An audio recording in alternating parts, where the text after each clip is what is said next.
Hello lovely Simmers, Simsy Claire here and welcome back to my channel. First off, I want to start by apologizing for the lack of face cam for this video. My goal is to do all my videos with face cam from now on, but I'm a dummy and I did not charge the battery on my camera.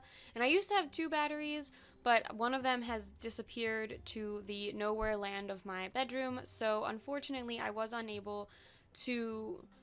Let's put it this way, if I wanted to get this video up on Monday, which I did because I already skipped Sunday, I wouldn't have been able to do the face cam. So I did decide just to skip the face cam for this time around and basically just show you guys the build because that's what you all are here for.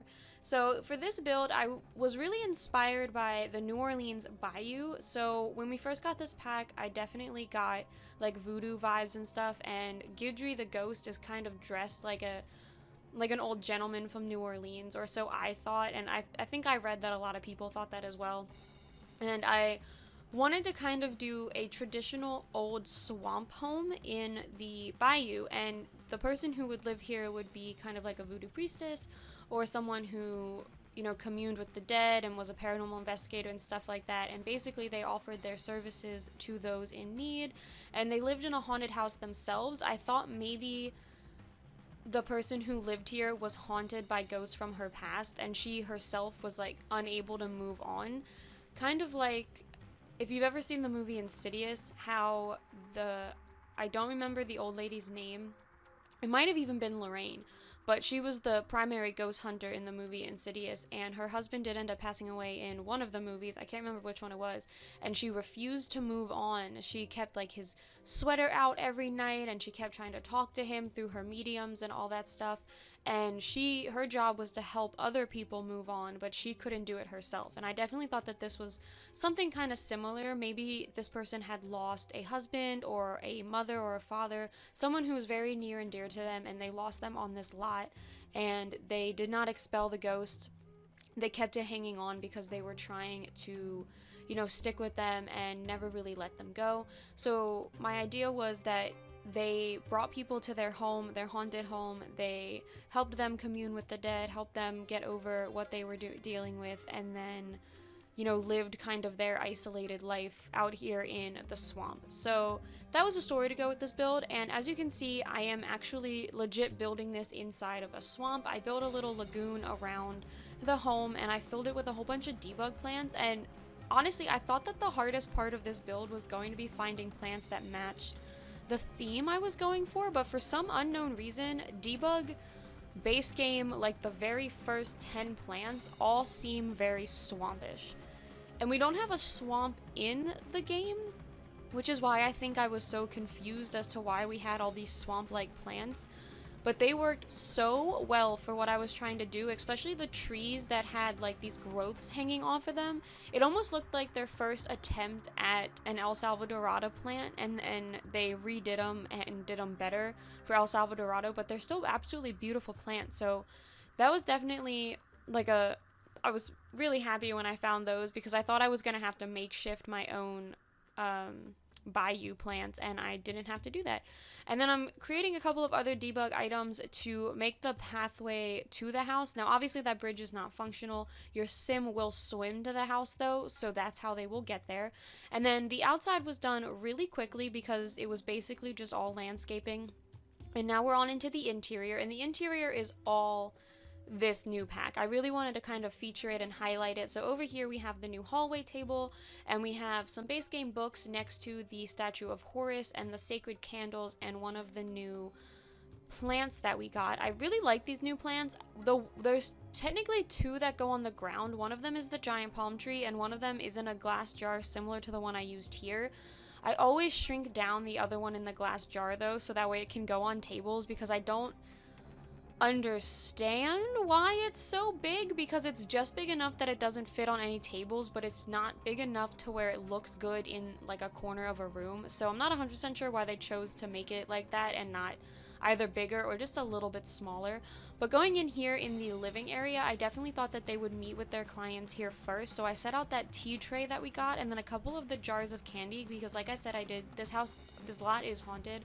So I thought that since they were in such good spirits and good relationships with the ghosts here at the house, that they would leave them the little candy jars. And then over here is the kitchen.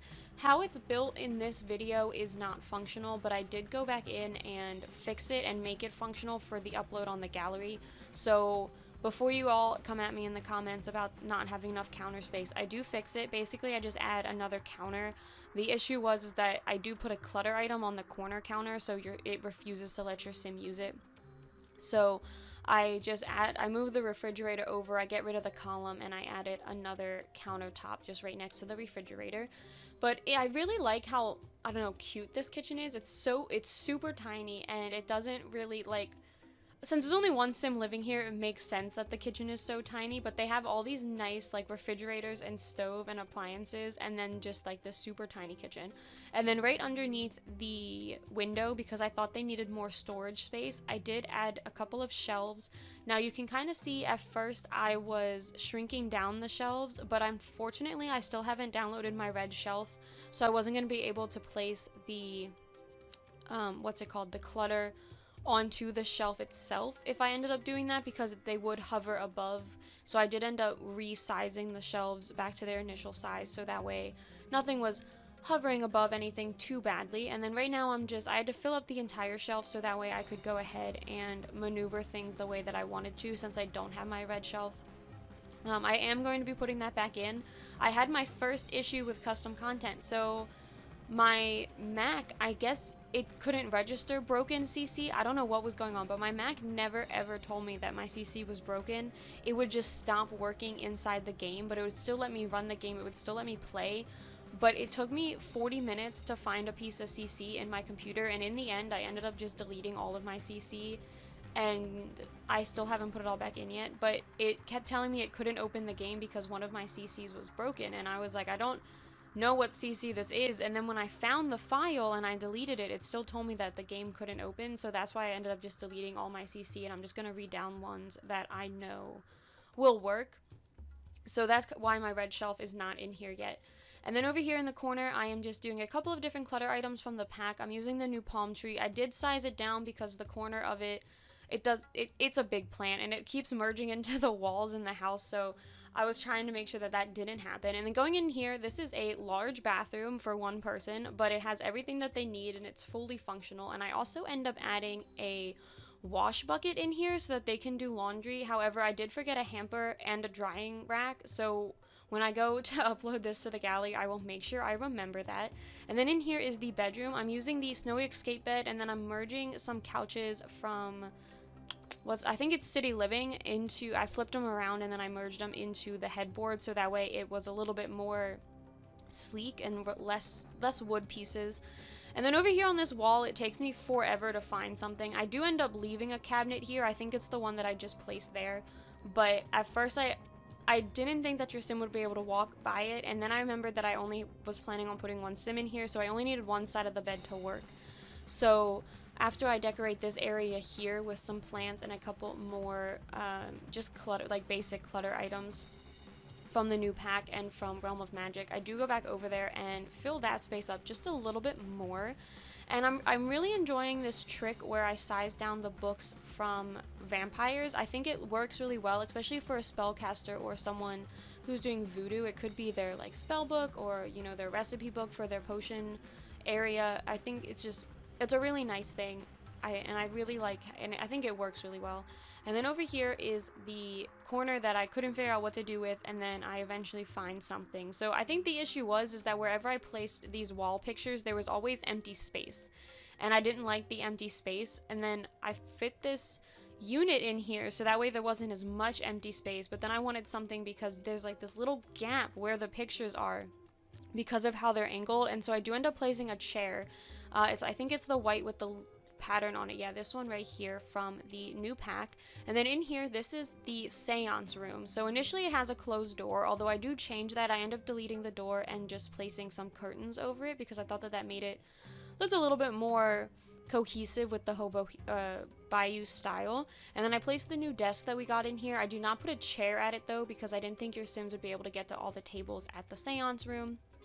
And then I placed the macrame little decoration that we got, and then a couple of other things on the desk, nothing too major though. And then like I said, I did replace the door with a beaded curtain just to make it look a little bit fancier.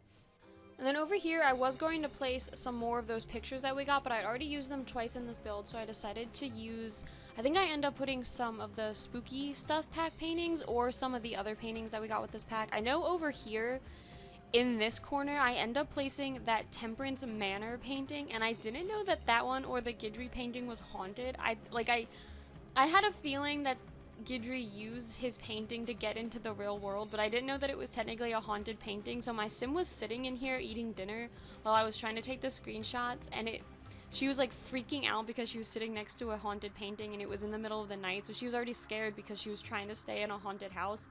And then she was next to this haunted painting and she was just like, she was so uncomfortable. She kept trying to get up and run away, and I was like, I really just need to take the screenshots. Can you please just finish eating? It was so awful. I can't wait to do actual gameplay with this pack. I haven't played with it at all because of work and trying to build and stuff. I haven't actually done any gameplay, so I'm excited to be able to go in and actually play with haunted houses a little bit with a sim designed to play haunted houses, not, you know, my personal sim who just moves into homes so I can take pictures. And then out here, I'm just getting a couple of seating areas. I wanted it to look like these were docking stations, but also like the home was kind of falling apart, like she didn't take as good of care of the outside as she did with the inside because she was never really left all that much. She mostly just stayed inside her own little home.